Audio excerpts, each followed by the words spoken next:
everyone, today we're making a creamy green bean and mushroom bake. So I didn't even know what to call this. It's I was doing this menu last night, recipe rather, but the menu of today, and I was like, okay, let's try this. I was looking what we have, and I'm quite excited. This is delicious. I've made something similar before, but I took longer to do it. I did more of it in the oven, and now I want to do more on the stove and make it simpler and easier for you all to make and all to follow at home. So without further ado, the first thing is our pan. You could use a wok, a big pan, whatever you want. Here I've got it on high heat, and I'm going to add my olive oil into the pan. So I want that all around the bottom of this pan, not again to deep fry things, but definitely to coat everything.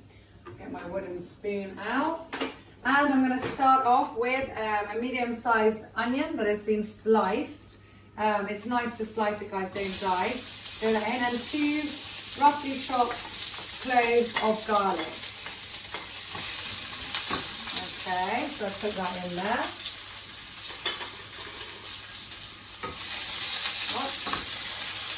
Okay, so the pan's super hot because I've just been making a delicious bean and spinach soup, which is on another video coming up, so hence that's why you see me normally in the same outfit once or twice. And as usual, I should be really wearing an oven for this, so it's just the oil is probably going to just mix in with that fresh milk, dirt and kids' handprints are already all over me, plus my yoga workout this morning.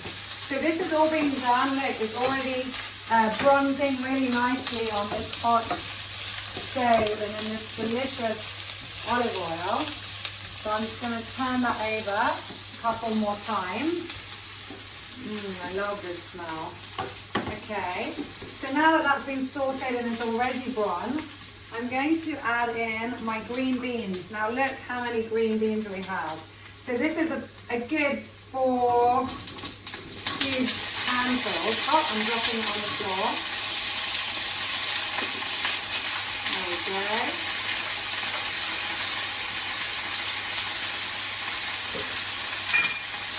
Oh dear, I spilled the milk on the side. So I'm going to toss that, I hope you can hear me, over all this racket that these onions and ingredients are making. Oh, it's so delicious though. So we want the heat up high now, just so that we coat everything, and then of course we make it quickly. I have 3 hungry kids and a husband all waiting for their food, and I've been busy working this morning, so I didn't have time to start this earlier.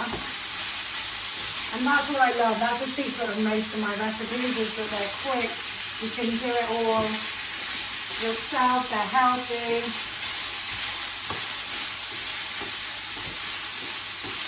Delicious. Now, this you can move on and keep stirring so that nothing sticks for about 3 minutes. It's always 3, it's my magic number. I love this 3 minutes. We want the beans to remain crunchy, we don't want them to get soggy, and we are going to have a final bake in the oven. So I do love things that can only be done on the pan, so we don't have to keep using different kitchen things, but this one is nice because I am adding a bit of nutritional yeast in with the cream, with the oat milk cream. So I'm going to let that stay like that for a couple of minutes, and I will just turn that down so that I'll put it to 6 so that I have enough time. Or actually, I'll put the one on behind so you can see me what I'm doing.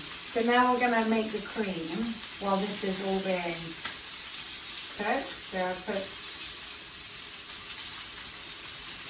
okay, so I'll put that on 6 here. Give that one quick turn. And then here, I'll put that a bit higher. I'm going to on a 7.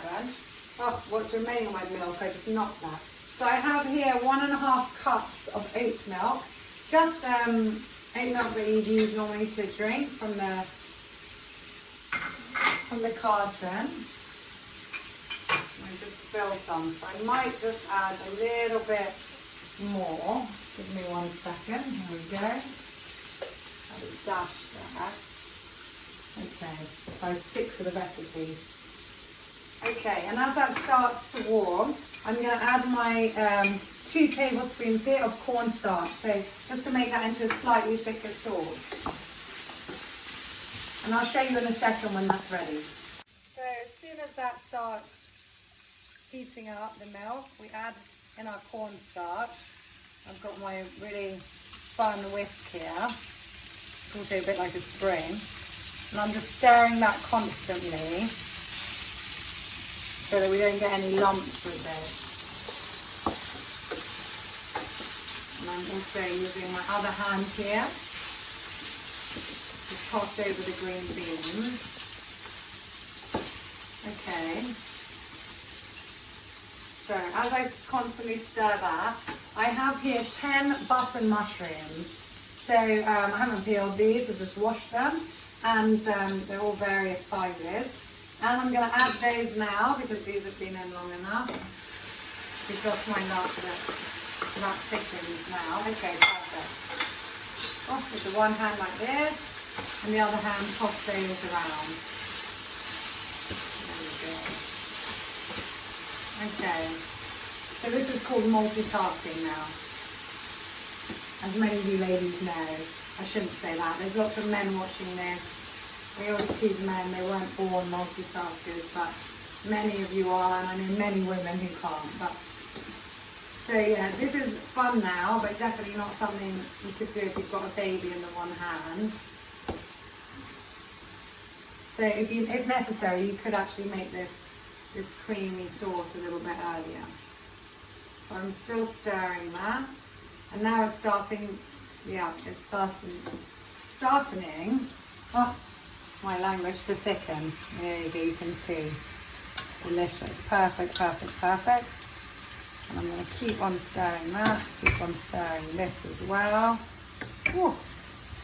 Okay. Perfect. All right. So without further ado, because I don't want this to get too. There we go. I'm going to move that off. Move this one back here. Turn that one off at the top. Okay. And now, that's all been done at the same time. So that's perfect here. And into this beautiful creamy sauce, I'm going to add our 2 tablespoons of nutritional yeast. So that will just give that a little bit of a cheesy flavour. Now, for anyone who knows me, even prior to turning vegan, I am not a cheese lover, which is probably what made it super easy to go vegan. But for some reason, nutritional yeast, at least if it's not in very, very high quantities, I can manage.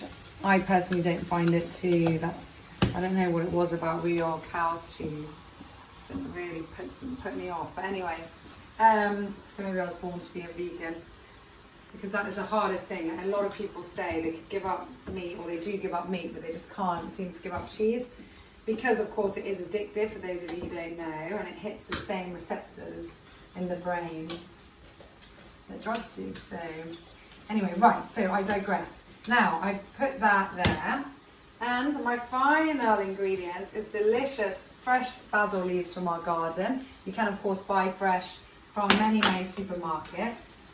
So I'm just going to add that into the sauce here. And if you don't have access to fresh herbs, then you do not have to worry. You can always use dry basil leaves, or just another herb that you like. It's also okay. So I'm mixing that in there. Perfect. Oh, delicious. Now I'm going to add all, because I want the cream not just to be on top of this bake as I put it in the oven. I'm going to add that here. So first of all, I'm trying to get it all out of my very unique and quite funny whisk here. I can't even remember. I think my mother bought me this years ago. probably another one from my student days that's just stayed in my kitchen. One of those lifelong utensils, which actually my best wine opener is one that I got in Tesco's a couple of decades ago, and it has knocked the socks off any of the other designer wine openers that I've had in the past. So here we go. So now I'm just mixing that delicious creamy sauce around, and I'm going to add our seasoning to this. There we go. Oh, look at that. So yummy. Right, now I'm just going to add a pinch of salt and pepper. Again, this is not something that you have to, I mean, it's delicious to have salt and pepper. So I'm only going to put here about 1/4 teaspoon of Himalayan salt. Just a couple of turns here of the pepper mill, that's enough. But if you're cooking for children and you don't want any salt at all, okay, my kids have a little bit, but that's up to you. Now, to be honest, this is good to be served like this. If you wanted to, this is a perfectly healthy, delicious meal. It's still got all its crunch to it, and you can see it almost have that cheesy appeal.